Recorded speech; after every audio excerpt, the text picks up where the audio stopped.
Good morning बच्चों। देखिए, Europe में राष्ट्रवाद का उदय। आईएमपी क्वेश्चन है कक्षा 10वीं सोशल साइंस हिस्ट्री चैप्टर 1। तो इतिहास का चैप्टर 1 के वे आईएमपी क्वेश्चन है फ्रेंड्स, जो परीक्षा की दृष्टि से बहुत ही महत्वपूर्ण है। और यहाँ से परीक्षा में आपको पूछे जाने वाले जो सवाल है उनके बारे में हम यहाँ पर प्रश्न और उत्तर दोनों देखेंगे इस वीडियो में। यदि चैनल पर पहली बार आया हो तो इसे सब्सक्राइब कर ले और बेल आइकन घंटी को जरूर पेश कर ले। पहला प्रश्न क्रमांक 6 है, ब्रिटेन में राष्ट्र राज्य का निर्माण एक लंबी प्रक्रिया का परिणाम किस प्रकार था? तो इसका उत्तर हो जाएगा, यह किसी उथल पुथल या क्रांति का नहीं, एक लंबी चलने वाली प्रक्रिया का नतीजा था। पहले नृजाति पहचान, राष्ट्र की अहमियत व सत्ता में वृद्धि। तीसरा है 1688 में राजतंत्र में से संसद द्वारा ताकत छीना जाना। फिर 1707 में यूनाइटेड किंगडम ऑफ ब्रिटेन का गठन। स्कॉटलैंड पर प्रभुत्व, आयरलैंड को 1801 में बलपूर्वक यूनाइटेड किंगडम में शामिल किया गया। नए ब्रिटिश राष्ट्र का निर्माण, आंग्ल संस्कृति का दबदबा, राष्ट्र के प्रतीक झंडा व राष्ट्रगान को बढ़ावा, पुराने राष्ट्र मात्र सहयोगी के रूप में।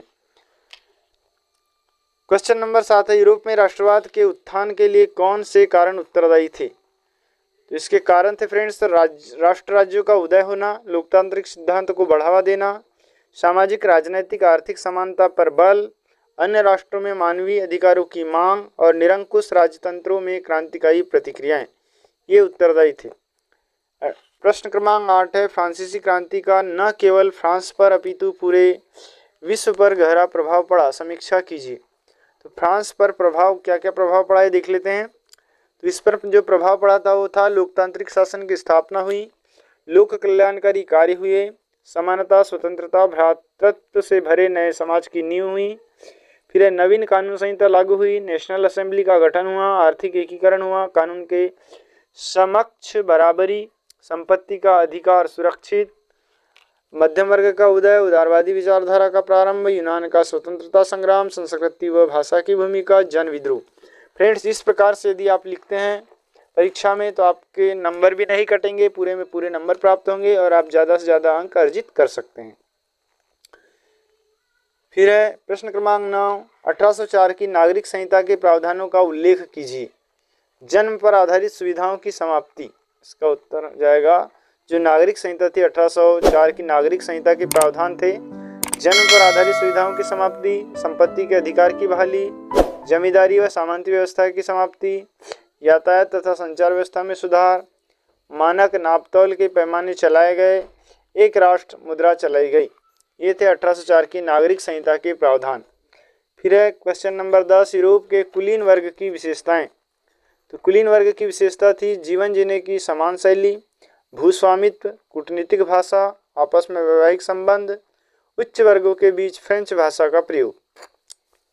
क्वेश्चन नंबर 11 है, 1815 की वियना संधि के उद्देश्य बताइए, इसके प्रमुख प्रस्तावों का वर्णन कीजिए। फ्रेंड्स, 1815 की जो वियना संधि के उद्देश्य थे और उसकी व्यवस्था का वर्णन इस प्रकार है कि उत्तरी नीदरलैंड में साम्राज्य की स्थापना हुई, दक्षिण में जेनेवा को पिडमांड के साथ मिला दिया गया, फिर प्रशा को पश्चिम में नए क्षेत्र दिए गए, पूर्व में रूस को पोलैंड का हिस्सा दिया गया, फिर ऑस्ट्रिया को उत्तरी इटली का नियंत्रण सौंपा गया। क्वेश्चन नंबर 12 है, यूरोप में उदारवादियों द्वारा समर्थित राजनीतिक, सामाजिक और आर्थिक आदर्श क्या थे? इसका उत्तर हो जाएगा कानून के समक्ष समानता, वयस्क मताधिकार के पक्ष में नहीं, फिर बाजार की स्वतंत्रता तथा राज्य द्वारा वस्तुओं एवं पूंजी के प्रवाह पर लगे प्रतिबंध को समाप्त करने के पक्षधर। प्रश्न क्रमांक 13, औद्योगिकरण की वृद्धि ने किस प्रकार यूरोप के सामाजिक और राजनीतिक समीकरण बदल दिए? इसका उत्तर हो जाएगा पश्चिमी और मध्य यूरोप के हिस्सों में औद्योगिक उत्पादन और व्यापार में वृद्धि, शहरों को विकास और वाणिज्यिक वर्गों का उदय, श्रमिक व मध्य वर्ग का उदय और कुलीन विशेषाधिकार की समाप्ति के विचारों की लोकप्रियता। क्वेश्चन नंबर 14 है, यूरोप के राष्ट्रवादी संघर्षों में महिलाओं की भूमिका क्या थी? उत्तर हो जाएगा स्वयं के राजनीतिक संगठन का बनाना, समाचार पत्रों का प्रकाशन, मताधिकार प्राप्ति हेतु संघर्ष, राजनीतिक बैठकों तथा प्रदर्शनों में हिस्सा लेना। अगला क्वेश्चन है, 19वीं शताब्दी में यूरोप में राष्ट्रवाद की लहर के क्या कारण थे? इसका उत्तर हो जाएगा जनता पर अत्याचार, निरंकुश शासन व्यवस्था, उदारवादी विचारों का प्रसार, स्वतंत्रता, समानता तथा बंधुत्व का नारा, शिक्षित मध्य वर्ग की भूमिका। क्वेश्चन नंबर 16 है 1815 से 1914 के दौरान अंतर्राष्ट्रीय आर्थिक विनिमय केंद्रों के 3 प्रवाह को विस्तार से लिखिए। इसके 3 प्रवाह हो जाएंगे, वस्तुओं का प्रभाव, पूंजी का प्रभाव और लोगों का प्रभाव। फिर यूरोप में 1871 के बाद बाल्कन क्षेत्रों में बनी विस्फोटक परिस्थितियों का वर्णन कीजिए। इसका उत्तर हो जाएगा फ्रेंड्स, बाल्कन क्षेत्रों में भौगोलिक और जाति भिन्नता थी, जैसे रोमानिया, बुल्गारिया, अल्बेनिया आदि देशों में। फिर ऑटोमन साम्राज्य के विघटन के कारण बाल्कन में विस्फोटक स्थिति बन गई।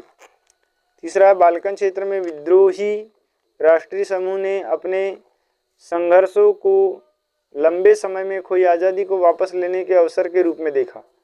नेक्स्ट है, बाल्कन क्षेत्रों में बड़ी शक्तियों के बीच व्यापार और नौसैनिक शक्ति के लिए प्रतिस्पर्धा होने लगी। फिर हर एक राज्य अपने लिए ज़्यादा क्षेत्र हथियाने की उम्मीद रखता था। तो फ्रेंड्स, इस प्रकार यदि आप शॉर्ट एंड स्वीट लिखते हैं तो आप ज़्यादा से ज़्यादा अंक अर्जित करने में सफल होंगे। वीडियो अच्छा लगा हो तो प्लीज़ इसे लाइक कर ले, चैनल को सब्सक्राइब करें और बेल आइकन घंटी को जरूर प्रेस करें ताकि इसी प्रकार की वीडियो आप तक पहुंच सके।